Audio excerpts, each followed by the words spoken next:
দেশের সর্বোত্তরের জেলা পঞ্চগড়ের বাজারে দ্বিগুণ থেকে তিনগুণ দামে কিনতে হচ্ছে কাঁচামরিচ। বিক্রেতারা বলছেন বাজারে আমদানি কম হওয়ার কারণেই বেড়েছে দাম। বিস্তারিত জানাতে বালাভীর আমেরডাঙ্গা এলাকার একটি মরিচ ক্ষেত থেকে সরাসরি যুক্ত হচ্ছেন প্রতিনিধি সিদ্ধার্থ কর্মকার। সিদ্ধার্থ, এই যে বিক্রেতারা বলছেন যে আমদানির কারণে মরিচের দাম বৃদ্ধি পেয়েছে, কৃষকরা এ নিয়ে কি বলছেন? আমদানি কেন কম হচ্ছে?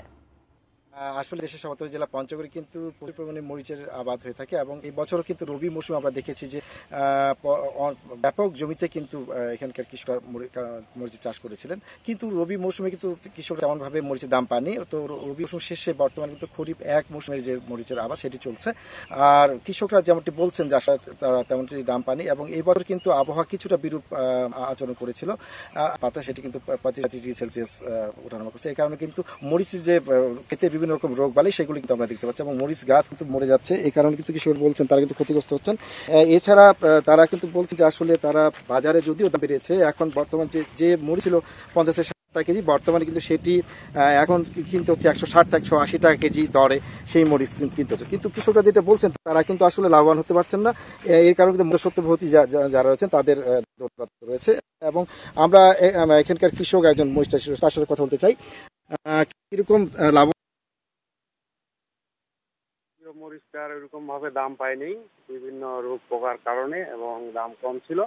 এখন আমরা খরিফ ওয়ানের যে মরিচটা লাগাইছি এটাতে যদিও এখন দাম বাড়ছে শোনাচ্ছে, কিন্তু আমরা কৃষকরা সঠিকভাবে আমরা লাভবান হই না। আর বিশেষ করে এইবার এমন তাপমাত্রা, এই তাপমাত্রায় মরিচের গাছ যদি না থাকে তাহলে কৃষকরা উৎপাদন করবে কিভাবে আর বিক্রি করবে কিভাবে? তো যদি বৃষ্টিপাত হয় তাহলে আমরা আশাবাদী যে এই মরিচটা আমরা একটা ভালো রকমের ফলন পাবো আর কি। ধন্যবাদ আপনাকে।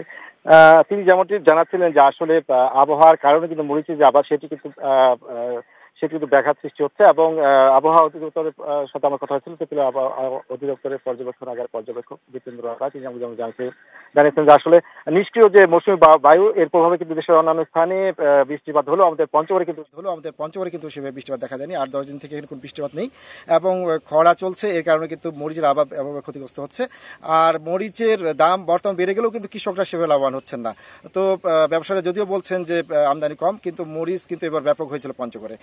তো এরপরে হয়তো আমরা মরিচের বাজার দেখাতে পারবো কি অবস্থা সেখানে। তো এই পর্যন্ত এই ছিল আমার কাছে সর্বশেষ।